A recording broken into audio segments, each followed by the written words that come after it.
ஸ்ரீ பாத்ரபத மாதம் என்றழைக்கப்படும் ஆவணி மாத மாஹாத்மியம் 7ஆம் நாள் கதை. இந்த பாத்ரபத மாதத்தில் இன்றைய கதையை நாம் கேட்கலாம்.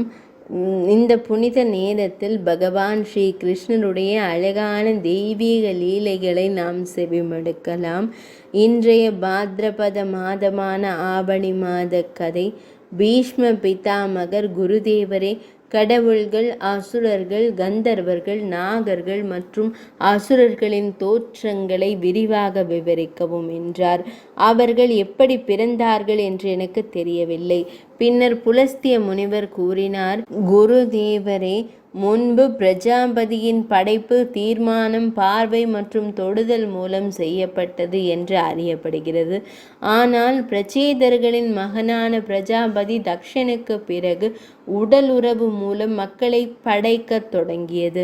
தக்ஷ பிரஜாபதி தொடக்கத்தில் மக்களை படைத்த விதத்தின் விளக்கத்தை கேளுங்கள்.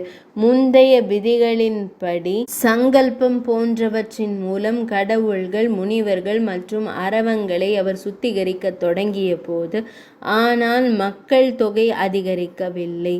பின்னர் அவர் தனது மனைவி வெர்னியுடன் உடலுறவு மூலம் 7 மகள்களை பெற்றெடுத்தார். அவர்களிடமிருந்து 10 தர்மர்களை திருமணம் செய்தார். கஷ்யப முனிவர் 27 சந்திரங்கள், 4 அரிஷ்ட நேமிகள், 2 மகன்கள், புருபு, 2 ஞான குருஷ குதிரைகள் மற்றும் 2 முனிவர்கள், அங்கிரச முனிவர். அவர்கள் அனைத்து கடவுள்களுக்கும் தாய்மார்கள் ஆனார்கள். ஆரம்பத்திலிருந்தே அவர்கள் வம்சாவளியின் விரிவாக்கத்தை நான் விவரிக்கிறேன், கவனமாக கேளுங்கள். அருந்ததி, வாசு, ஜாமி, லம்பா, பானு, மருத்வதி, சங்கல்பா, முகூர்த்தா, சத்யா மற்றும் விஸ்வா. தர்மத்தின் இந்த 10 மனைவிகள் குறிப்பிடப்பட்டுள்ளனர். இப்போது அவர்களின் மகள்களின் பெயர்களை கேளுங்கள். விஸ்வதேவர் விஸ்வத்தின் வயிற்றிலிருந்து பிறந்தார். சத்யா என்ற கடவுள்களை பெற்றெடுத்தார். மருத்வான் என்ற கடவுள்கள் மருத்வதியிலிருந்து பிறந்தனர். வாசுவின் மகன்கள் 8 வகைகள் என்று அழைக்கப்பட்டனர். பானுவிலிருந்தே பானு பிறந்தார். பெருமைமிக்க தெய்வமான முகூர்த்தாவிலிருந்து முகூர்த்தா பிறந்தார். கோஷ் லம்பாவிலிருந்து பிறந்தார். நாக்பி என்ற பெண் ஜாமியிலிருந்து பிறந்தார். அருந்ததியின் வயிற்றிலிருந்து பூமியில் உள்ள அனைத்து உயிரினங்களும் பிறந்தன. சங்கல்பத்திலிருந்து தீர்மானங்கள் பிறந்தன. இப்போது வாசுவின் அழகின் விளக்கத்தை கேளுங்கள். மிகவும் பிரகாசமாகவும் செழிப்பான திசைகளில் பரவியும் இருக்கும் தெய்வங்கள் வாசு என்று அழைக்கப்படுகிறார்கள். அவர்களின் பெயர்கள் பின்வருமாறு. நீங்கள் த்ருவ், சோம், தர், வைதண்டம், சம்பா மற்றும் முனிவர் என்று 4 மகன்கள் உள்ளனர். அவர்கள் அனைவரும் யக்ஞத்தை பாதுகாக்கும் உரிமை பெற்றவர்கள். த்ருவின் மகன் கால், சோமனின் மகன் சார்ஜ், சோமனின் மகள் வர்ஷா, தாருவின் மகன் துருவின் மற்றும் ஹவ்யவா என்ற 2 மகன்கள் இருந்தனர். அனலின் மகன்கள் பிரான், ராமன் மற்றும் ஷிஷிர். அனலுக்கு பிரயா, அக்னியின் குணங்கள் போன்ற குணங்களை கொண்ட பல மகன்கள் இருந்தனர். அக்னியின் மகன் குமாரர் நாணலிலிருந்து பிறந்தார். அவருக்கு உபசர்க்கம், சர்க்கம் மற்றும் நார்க் என்ற 3 மகன்கள் இருந்தனர். கிருத்திகை பெண்களின் மைந்தனாக இருப்பதால் குமாரர் கார்த்திகேயர் என்றும் அழைக்கப்படுகிறார். பிரத்யுக்ஷவின் மகன் தேவலன் என்ற முனிவர் பிரஜாபதி விஸ்வகர்மா பிரபாசத்திடமிருந்து பிறந்தார். அவர் கைவினை திறனில் வல்லவர். அவர் அரண்மனைகள், இல்லங்கள், தோட்டங்கள், சிலைகள், ஆபரணங்கள், குளங்கள், தோட்டங்கள் மற்றும் கிணறுகளை கட்டுகிறார். அவர் கடவுள்களின் கைவினைஞர். அஜ்ஜபாத, அகிர்புத்னியா, விருபாக்ஷர், ரைபத், ஹர், பஹ்ரூப், திரியம்பக், சாவித்ரி, ஜைனத், பினாக்கி மற்றும் அபராஜித். அவர் 11வது ருத்திரன் என்று அழைக்கப்படுகிறார். மேலும் அவர் கணங்களின் அதிபதி ஆவார். அவரது மன உறுதியிலிருந்து 64 கோடி மகன்கள் பிறந்தனர். அவர்கள் ருத்ரகன் என்று அழைக்கப்படுகிறார்கள். அவர் சிறந்த திரிசூலத்தை வைத்திருக்கிறார். அவர்கள் அனைவரும் அழிக்க முடியாதவர்களாக கருதப்படுகிறார்கள். அனைத்து திசைகளிலும் வசிக்கும் மற்றும் அனைவரையும் பாதுகாக்கும் விநாயகர் சுரபியின் பெருமையிலிருந்து பிறந்த மகன். பேரன் மற்றும் பாதி. குருவின் மைந்தனே, இப்போது கஷ்யப முனிவருக்கு பிறந்த 5 மகன்கள் மற்றும் பேர குழந்தைகளை குறித்து நான் விவரிக்கிறேன். கஷ்யப முனிவரின் மனைவியரான அதிதி, திதி, தனு, அரிஷ்டா, கூர்ச்சா, சூர்பி, வினதா, தாமரா, குரோதவஷா, இரா, கத்ரு, காசா மற்றும் ஹூனி. இவை அனைத்தும் முனிவர் கஷ்யப முனிவரின் மனைவியரின் பெயர்கள். இப்போது அவரது மகன்களின் விளக்கத்தை கேளுங்கள். சாக்ஷுஷ மன்வந்திரத்தில் துஷித் என்ற பெயரில் பிரபலமான தெய்வம் வைவஸ்வத மன்வந்திரத்தில் 12 அதிபதிகளானார்கள்.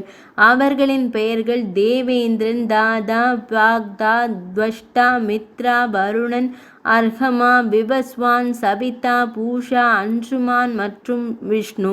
இவர்கள் ஆயுத கதிர்களால் அலங்கரிக்கப்பட்ட 12 அதிபதிகளாக கருதப்படுகிறார்கள். இந்த மகான் மகன்கள் மரீச்சியின் மகன் கஷ்யப முனிவரின் பாகத்திலிருந்து அதிதி தேவிக்கு பிறந்தவர்கள். குருஷ்ரவா மற்றும் ருஷியிலிருந்து பிறந்த மகன்கள் தேவ் பிரகன் என்று அழைக்கப்படுகிறார்கள். இந்த தேவர்கள் ஒவ்வொரு மன்வந்திரத்திலும் ஒவ்வொரு கல்பத்திலும் பிறந்து மறைந்து போகிறார்கள். பீஷ்ம பிதாமகரே, திதிக்கு கஷ்யப முனிவரிடமிருந்து 2 மகன்கள் இருந்ததாக கேள்விப்பட்டிருக்கிறோம். அவர்களின் பெயர்கள் ஹிரண்யகசிபு மற்றும் ஹிரண்யாக்ஷன். ஹிரண்யகசிபுவிற்கு 4 மகன்கள், பிரகலாதன், அனுஹ்லாதன், சம்ஹ்லாதன் மற்றும் நாதன். பிரகலாதனுக்கு 4 மகன்கள், ஆயுஷ்மான், சிவி, வஷ்கலி மற்றும் 4வது ஒருவர் விரோச்சனன். விரோச்சனனுக்கு பலி என்ற மகன் இருந்தான். பலிக்கு 7 மகன்கள் இருந்தனர். அவர்களில் பாணன் மூத்தவன். குணங்களில் அவர் சிறந்தவர். பாணனுக்கு 1000 கரங்கள் இருந்தன. எல்லா வகையான அம்புகளையும் எரியும் கலையில் அவர் சிறந்து விளங்கினார். அவர் திறமையானவர். திரிசூரரான சங்கரர் அவரது தவத்தில் மகிழ்ந்து தனது நகரத்தில் வசித்து வந்தார். பாணாசுரன் மகாகால பட்டத்தையும் பினாகபாணி சிவனின் சமத்துவத்தையும் பெற்றார். அவர் மகாதேவரின் அவதாரமானார். ஹிரண்யாக்ஷனுக்கு உலுக், சகுனி, பூத சந்தபன் மற்றும் மகாபீமம் என்ற 4 மகன்கள் இருந்தனர். அவர்கள் 27 கோடி மகன்களையும் பேரன்களையும் பெற்றனர். அவர்கள் அனைவரும் மிகவும் சக்தி வாய்ந்தவர்களாகவும் பல வடிவங்களை கொண்டவர்களாகவும் மிகவும் புத்திசாலித்தனமாகவும் இருந்தனர். தனு கஷ்யப முனிவரிடமிருந்து 100 மகன்களை பெற்றார். வரம் பெற்ற பிறகு அவர்கள் அனைவருக்கும் பைத்தியம் பிடித்தனர். அவர்களில் மூத்தவர் பிரச்செட்டி. வலிமையானவர் பிரச்செட்டி ஆவார். தனுவின் மீதமுள்ள மகன்களின் பெயர்கள் ஸ்வர்பானு மற்றும் விருஷ்பாவ ஆதி. ஸ்வர்பானுவிலிருந்து சுப்ரபா பிறந்தார். பூலோமா என்ற அரக்கனிடமிருந்து சாக்ஷி என்ற மகள் பிறந்தார். மாய்க்கு 3 மகன்கள் இருந்தனர். உப்தானுக்கு மண்டோதரி மற்றும் குஹுவும் பிறந்தனர். விருஷபர்பாவுக்கு 2 மகள்கள் சுந்தரி, சர்மிஷ்டா மற்றும் சந்திரா. வைஸ்வானருக்கும் 2 மகள்கள் இருந்தனர்.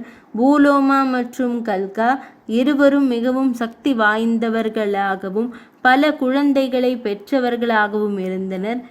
இந்த இருவரிடமிருந்து 7000 அசுரர்கள் பிறந்தனர். பூலோமாவின் மகன்கள் பௌலோம் என்றும் கல்கா, கல்கான்ஸ் அல்லது கல்கே என்றும் அழைக்கப்படுகிறார்கள்.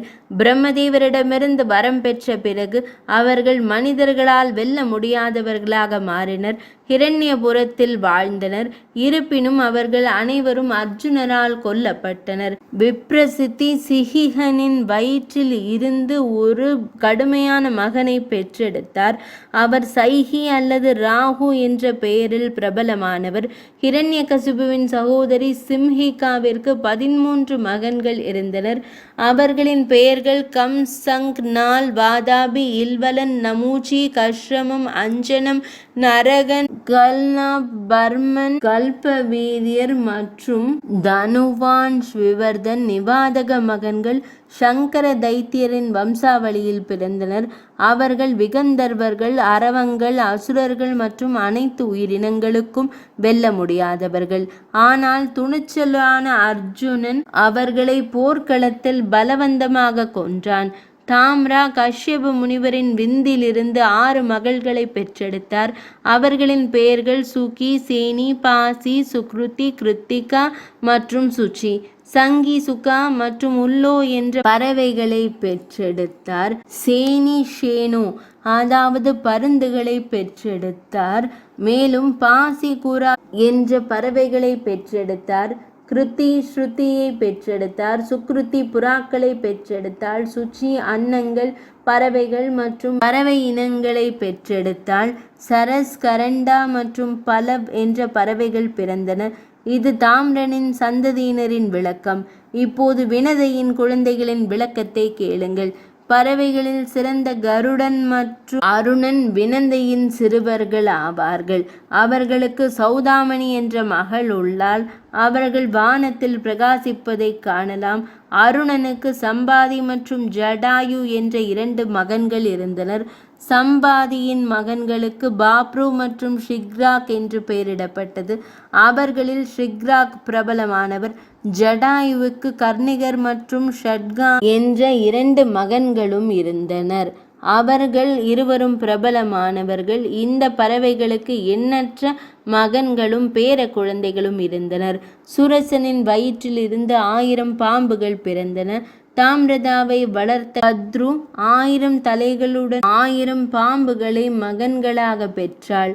அவற்றில் 26 பாம்புகள் முக்கியமானவை மற்றும் பிரபலமானவை. சேஷன், வாசுகி, கார்கோடகன், சார்ங்கன், ஐராவதன், காம்பல், தனஞ்சயன், மகானி, பத்யா, அஸ்வதாரா, தக்ஷகன், யலபத்ரா, மகாபத்மா, திருஷ்டபத்ரம், பலகக், சங்கபாலன், மகாசங்கர், புஷ்பதந்தன், சுபவான், சங்க்ரோமா, நகுஷன், ராமன், பாணினி, கபிலன், துர்முகன் மற்றும் பத்மம் ஆகியோரின் மகன்கள் மற்றும் பேர குழந்தைகளின் எண்ணிக்கையை குருட்டு கணக்கீடு எதுவும் இல்லை.